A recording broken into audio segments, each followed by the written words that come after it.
What is a typical day for me at Baker University?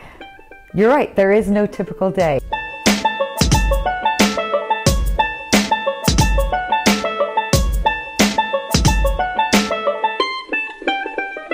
I have a lot of responsibilities that I try to manage externally and internally. So a part of me wants to be at every student activity, every athletic event and academic competition. We have the external relations, and that's truly a responsibility for me to keep Baker University not only sustained for the future, but really growing it for the future. And that includes external relations, working with alumni, visiting with them, visiting with donors.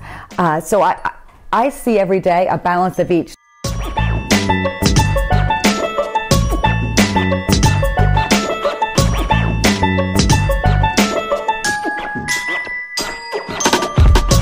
So this morning, I started with the cabinet, and we did strategic planning, and we did some follow-up on some important activities happening on campus, and we're getting ready to go to the wrestling event tonight to celebrate our champions.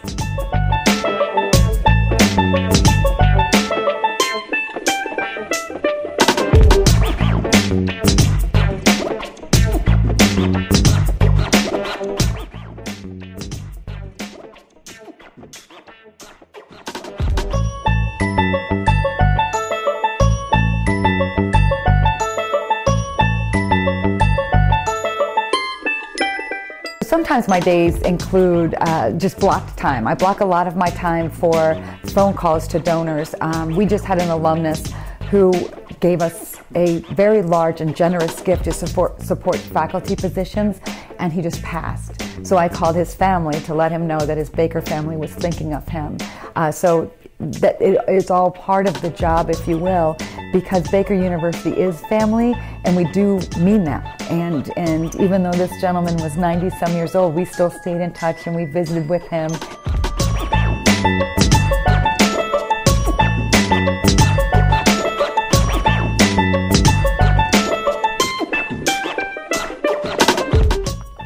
Other parts of the job, the Board of Trustees.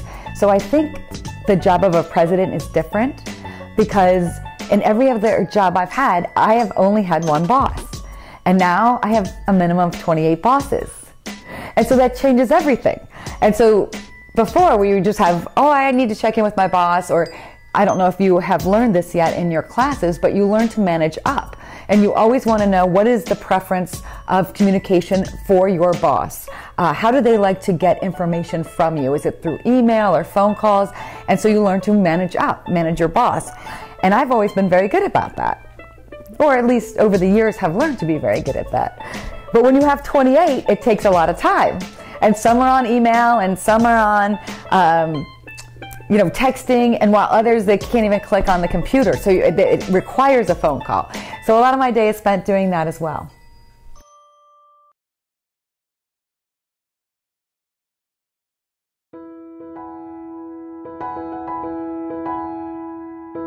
I actually started on the other side of the camera, and I did television and radio, and I always thought that I would go into television.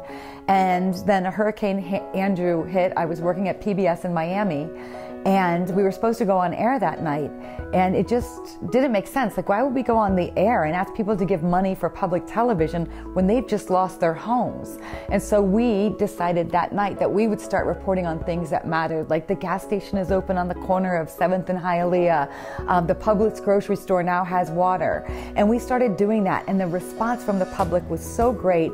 And more significantly, it felt really great on the inside, and that's when I knew that I needed to do more than just television. And so I looked for ways to do something that I thought would bring greater meaning to my life. So I deliberately started looking for jobs in something that was very near and dear to my heart, which is education. So I started looking for jobs, and I landed a job at Johns Hopkins in Baltimore, and slowly worked my way up, just raising money primarily for institutions of higher learning like Hopkins and Georgetown and Gallaudet.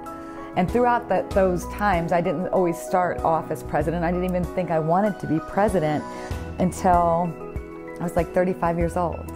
And I didn't dare to dream it before then.